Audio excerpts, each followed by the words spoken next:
अच्छे इंसान के साथ हमेशा अच्छा होता है। यह एक कहावत है।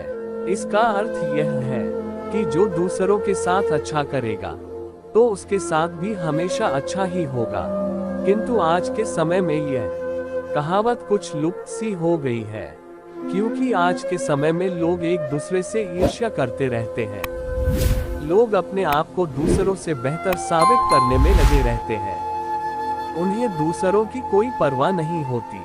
वे सिर्फ अपने बारे में सोचते हैं। इस समय ऐसे बहुत ही कम अच्छे इंसान होंगे जो कि दूसरों के बारे में सोचते हैं, किंतु उनके साथ हमेशा अच्छा ही होता है। ऐसी ही एक अच्छे इंसान की कहानी आज मैं आपके सामने प्रस्तुत कर रहा हूँ, जिसके साथ हमेशा अच्छा ही होता रहा। प्राचीन काल की बात है। एक शेर सिंह नाम का राजा हुआ करता था। वह बहुत ही अच्छा इंसान था। वह हमेशा दूसरों की मदद किया करता था।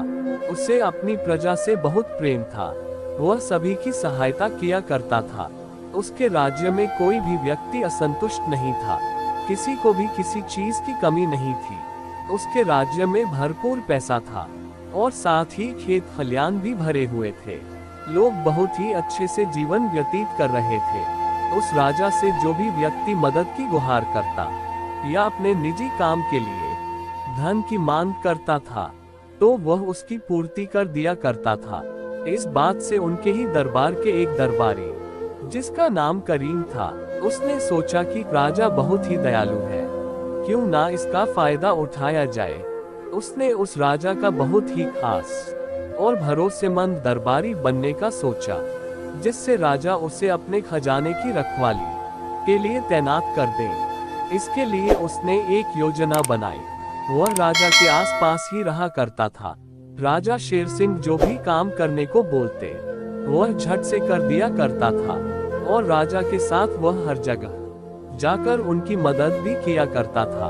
राजा ने एक बार उससे किसी व्यापारी के यहाँ से आए धन को तहखाने में रखने के लिए कहा, और करीम ने बड़ी ही ईमानदारी से सारा का सारा धन तहखाने में रख दिया। राजा ने ये सब देखकर सोचा कि करीम मेरी हर जगह मदद करता है और साथ ही जो भी काम मैं उसे करने देता हूँ वह बहुत ही ईमानदारी से करता है। राजा करीम से बहुत ही प्रभावित होने लगे थे।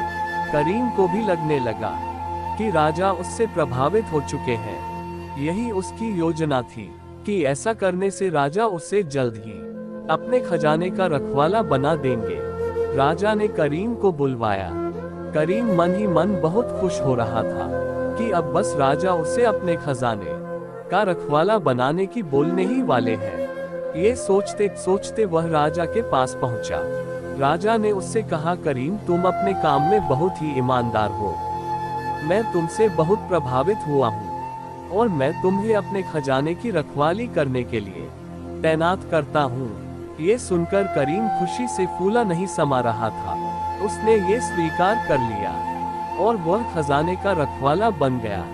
रखवाला बनने के बाद कुछ समय तक उसने अपना काम बहुत ही ईमानदारी से किया, जिससे राजा को उस पर और भी ज्यादा भरोसा हो जाए। फिर उसके बाद उसने खजाने में घोटाला करना शुरू कर दिया। एक के बाद एक घोटाले करता चला गया, जिससे खजाने में बहुत ज्यादा नुकसान होने लगा था। किंतु राजा को करीम पर पूरा भरोसा था। उसे लगा कि कोई और है जो उसके खजाने में घोटाला कर रहा है।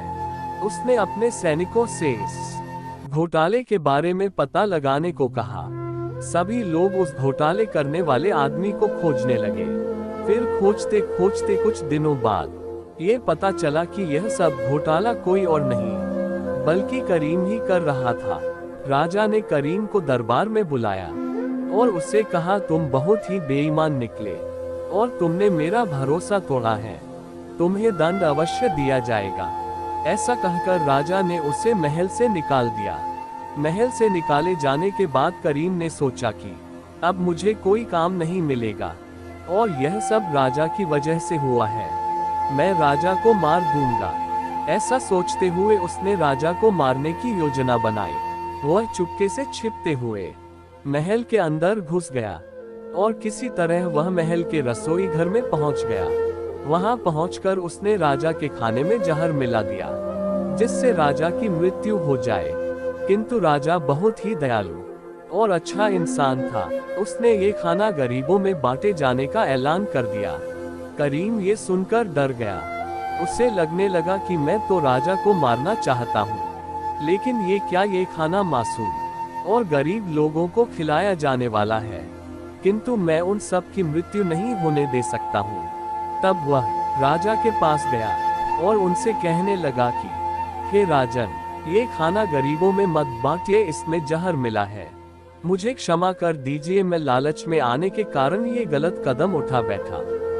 इस तरह राजा के अच्छे स्वभाव के कारण उनकी जान भी बच गई और करीम भी उनके इस आचरण से बहुत प्रभावित हुआ और उसने राजा के दिखाए गए रास्ते पर चलने का फैसला किया।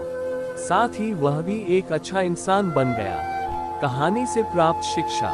इस कहानी से यह शिक्षा मिलती है कि जिस तरह शेर सिंह दूसरों के साथ अच्छा व्यवहार करके एक अच्छा इंसान बन गया और उसकी जान भी बच गई, उसी तरह हमें भी दूसरों के साथ हमेशा अच्छा व्यवहार करना चाहिए, ताकि हमारे साथ भी हमेशा